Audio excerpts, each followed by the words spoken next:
I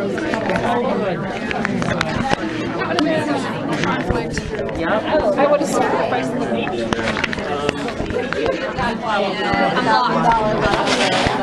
Standing desks. Maybe we should need to stand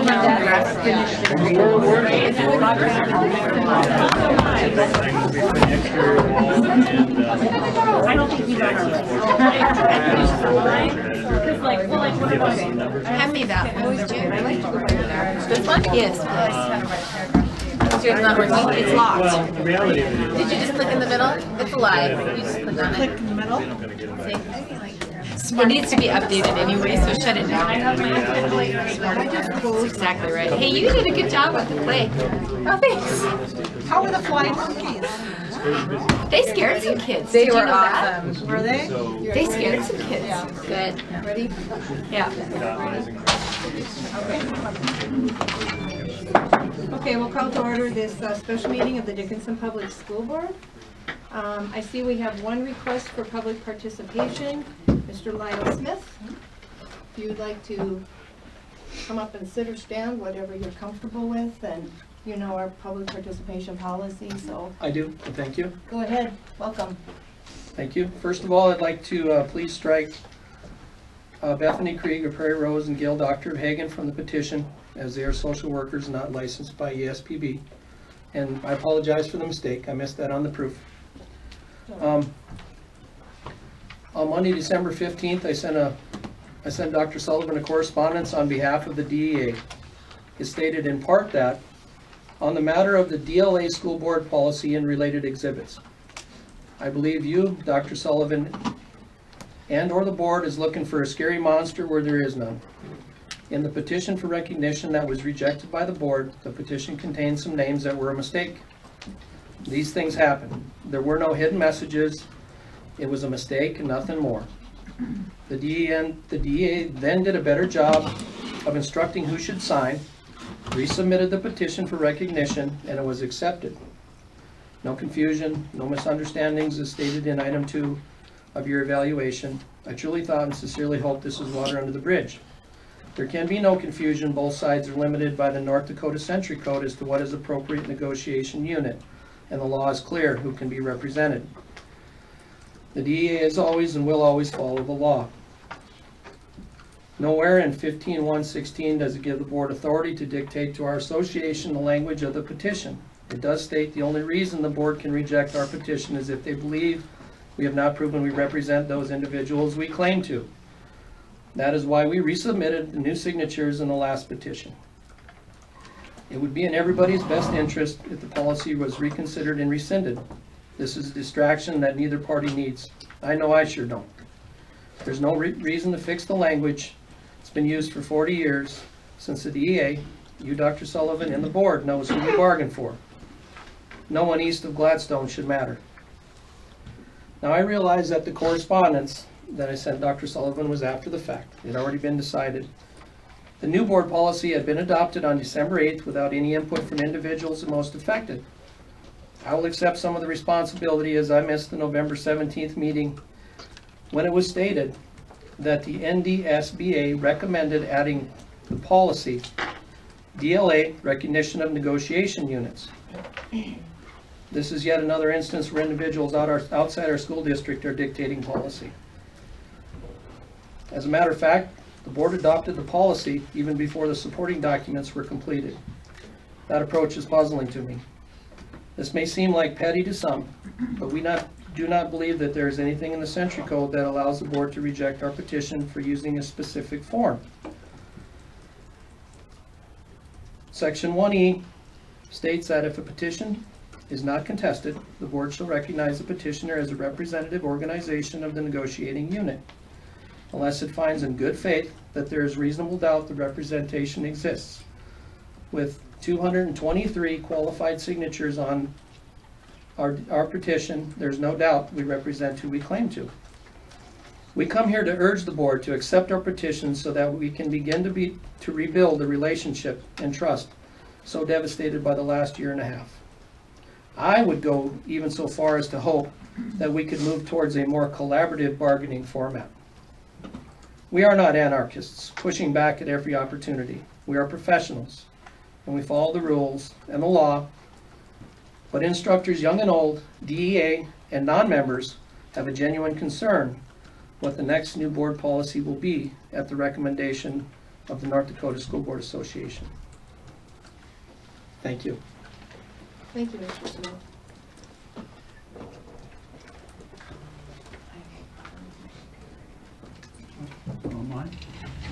I have a little problem with my computer. It's now in camera mode. So, Bottom left. bottom left. Sorry about that. There we go, thank you. I need some, yeah, I need some. Thank you. Did I say that out loud? Thank you, all right. All right, well, the next item on the agenda is petition for recognition, Dickinson Education Association. And you all have a copy of that in your supporting documents, which will address most of what Mr. Smith talked about, so I think we can go forward with that. Board members? We have petition that was submitted for recognition on February 4th. Madam President, I guess for clarifications after Mr. Smith's speaking, the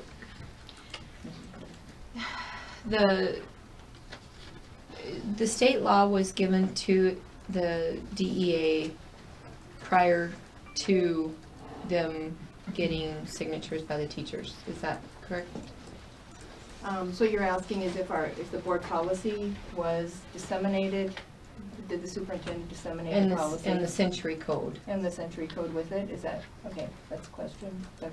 Sullivan. Madam President, Mrs. Rood, the school board policy was provided not just to the DEA, but also to the administrative bargaining group in the hopes that it would be able to avoid any misunderstanding about the school board policy, but the school district did not distribute the century code. Okay, when about was that, Dr. Sullivan? Do you remember? I believe that was on December 15th of 2014. Okay. All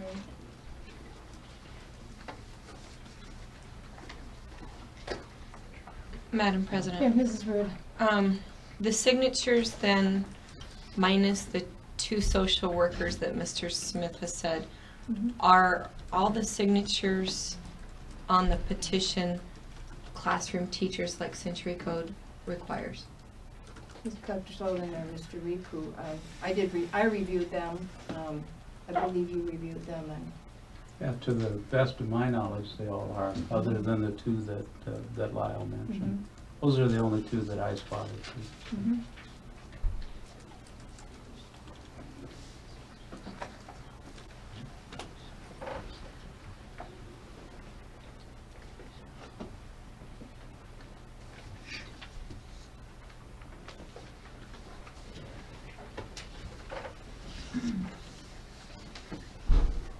Well, one thing I'm sorry, go ahead, I have just a Mrs. question. Ross.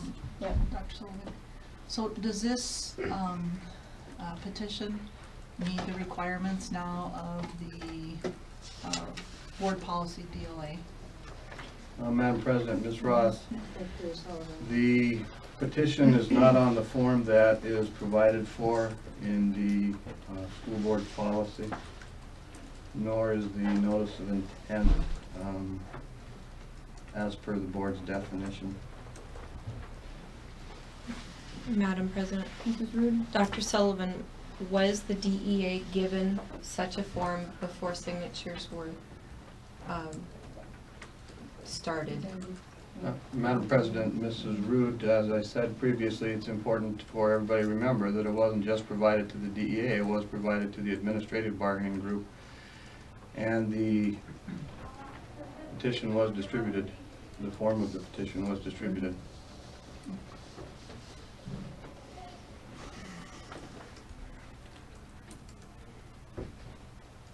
Yes, Mrs. Ross. So to be clear, our policy specifically states a form, and its last statement is failure by negotiating unit to comply with the above requirements will result in the board rejecting the negotiating unit's recognition petition. what you're saying is it's not on the right form, that's item number 3. So, That's what the policy says. right.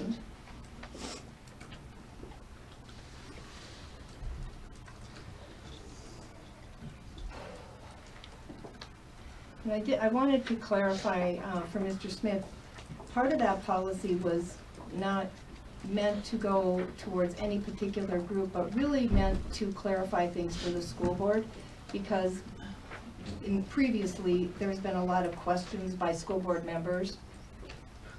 Who is being represented? We went and got the century code out, we looked at it, and when this policy came forward, we thought, well, this will make it clear to boards in the future, it makes it clear to our board members who can represent who, where is it in the century code.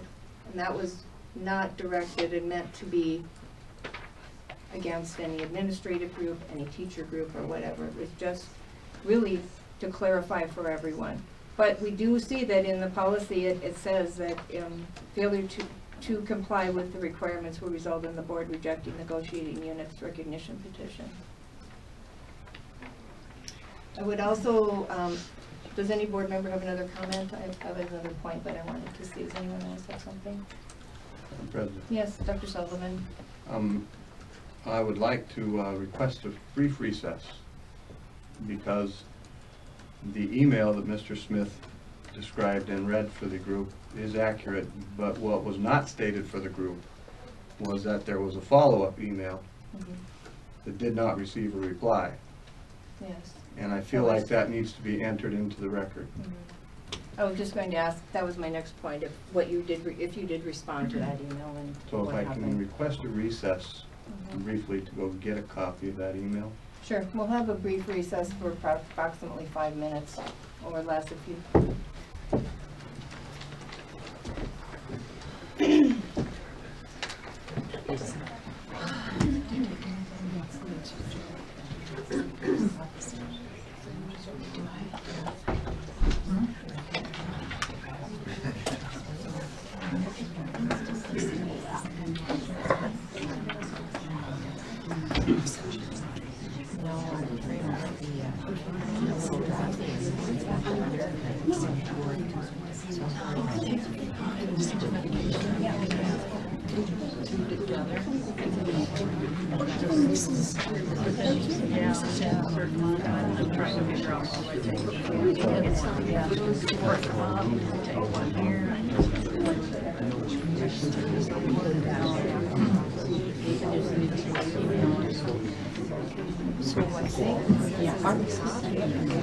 It could cause that, but, you know, I mean, basically, it could, but it basically is that, plus you're just gonna have to try to mix it up, you know what I mean, like I'm trying. Yeah. Narrowed it down to 2, that's probably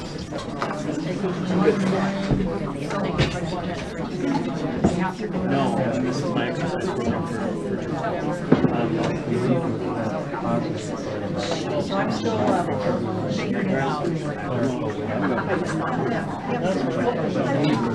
I would like to cover that.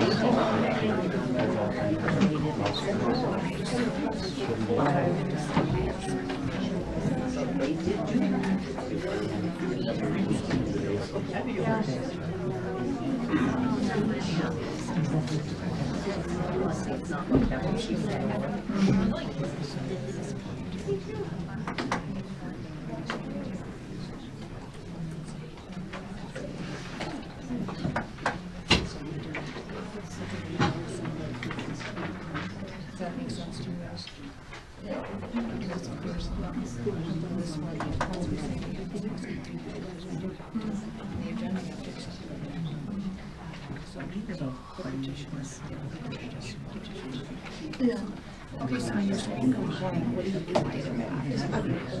Okay, then what, then how do you get it back to your agenda? Now you're in the camera. Just keep touching your screen. Just touch your screen. Just touch the center of your screen. Okay. Or you can change the timeout time, so it's longer, so it never goes off the whole board. the week or so I reserve it. Can we take them with us? You can check them out. Can we take them to Nashville with us? You'd have to ask the tax department. I'm not sure if they probably not. I take them. I'll take my I cab. took one to my negotiations class. Right. Had all your stuff on it, yeah. And hauling this versus the 28. I had to make fun of Strimmick, his class was correct. And I set it up and he said, I don't know. I said, this doesn't use this. Yeah. And I don't have to check it and open it at the gate. Okay, so I'm gonna, you just keep touching it and it goes. There we go, got it. See, this is not like, once a month is not enough to be trained on. That's right, that's what I said. Well, it's having a special board meeting every week. Okay, well, Really? I think I'll Are send you her home. serious? okay, we'll call the board meeting back to order. It's approximately 4:20. So we'll call the board meeting back together. Dr. Sullivan, if you want to address what you know, that email, please go ahead. I did reply to Mr. Smith on the morning of Monday, December 15th. And the following is what I sent. It says, "Good morning, Mr. Smith. I have reviewed the email and provide the following observations and questions. The email states both sides are limited by North Dakota Century Code as to what is the appropriate negotiation unit, and the law is clear who can be represented. The school board policy demonstrates an understanding of the North Dakota Century Code must be followed. The policy, as well as the petition for recognition, clearly reference the North Dakota Century Code. The water under the bridge comment is confusing, as the school board policy applies to any group wishing to represent the teachers or administrators. As stated in my original email, this will help any party wishing to represent teachers or administrators understand the requirements for requesting to be the representative organization. Additionally, complying with the policy will avoid confusion, provide a uniform petition form for any organization seeking to represent the respective groups, help to save time, and avoid the frustration of having a petition rejected as we experienced this school year. Bullet 3 was, please clarify what is vague or inadequate about the policy, since it clearly adheres to the requirements of the North Dakota Century Code. I have closely reviewed the North Dakota Century Code. Please provide me with the section that references personnel to be employed. I have been unable to locate that reference in the North Dakota Century Code. It's important to note that the original email from Mr. Smith states it doesn't yet, being the petition, the board's recognition petition form DLAE2, doesn't address personnel to be employed, among other things. And I asked where that was referenced in the North Dakota Century Code, since clearly, as Mr. Smith stated, the DEA wants to follow North Dakota Century Code, and I couldn't find it in the North Dakota Century Code, and that reference has not been provided at this date, as of this date. And the final thing I stated is the email asserts the board does not have authority to dictate to our association the language of the petition. My question is, if the school board rejects a petition, is the school board not dictating the content and composition of the petition for recognition? Again, no answer has been received to that question. And I concluded by simply stating, I thank you in advance for the additional clarification and will await your reply. I hope you have a great day. And that was my reply to Mr. Smith, and it still sits. All right, thank you.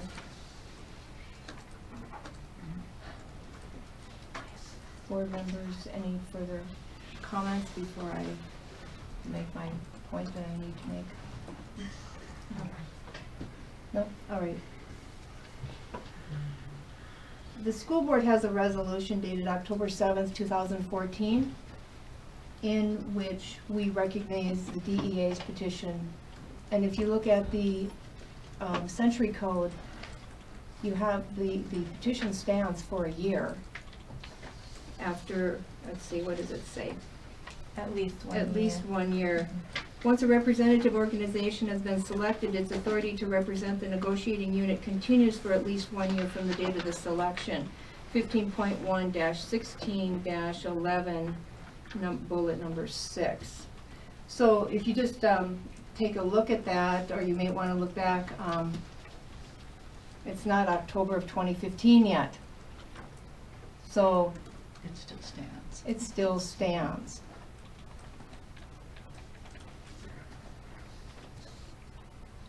So, Board members. Madam President, Ms. So- Ross? so if that still stands, Yes. then I move to reject the petition for recognition received from the DEA dated February 4th, 2015, for the reason that it does not comply with school board policy DLA recognition of negotiating units. A second.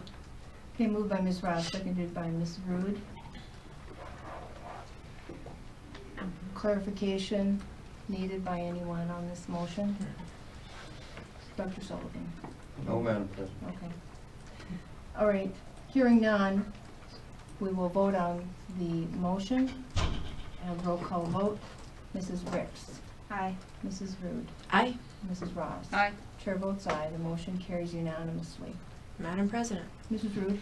I move that pursuant to the Dickinson School Board resolution recognizing the Dickinson Education Association as the representative organization for the teacher negotiations adopted by the Dickinson School Board on October 8th, 2014, and North Dakota Century Code 15.1-16-11, 6, the Dickinson School Board requests to negotiate with the Dickinson Education Association over the terms of the professional negotiated agreement. Second. Okay, it's moved by Mrs. Rude and seconded by Mrs. Ricks. Is there discussion on this motion? I'm going to just make a little departure. Mr. Smith, are we clear? Yes, that ma'am. We understand you already did it, basically. So we are, as a board, ready to negotiate. And at this point, I would just like to ask Dr. Sullivan if he would take the lead in setting up a meeting with the negotiators. Madam President, I will ask Mrs. Peterson in the morning to send out a request for a survey monkey Okay. and see if we can come up with a date. Mr. Wool, is all correspondence directed to you again with a CC to Mr. Smith? Yes, Or please. that's how you like that? All right. Mrs. Peterson, do you have that? Thank you very much. Is there further discussion on the motion? Hearing none, we'll have a roll call vote again. Mrs. Rude? Aye. Mrs. Ricks? Aye. Mrs. Ross? Aye. Chair votes aye, the motion carries unanimously. Let me get back to it, I'm pushing on my screen. There we go, I'm good now, okay, thank you. Okay, that concludes the, all the business on the special meeting. Nothing else can be discussed during a special meeting other than what's been published on the agenda. So item number 4 is adjournment. Board members? Madam President, I move to adjourn. Second. All in favor? Aye. Motion carries unanimously. Thank you. Thank you. Motion, meeting is adjourned, and we will take a brief recess, and then we'll reset for the board workshop. Every once in a while I get the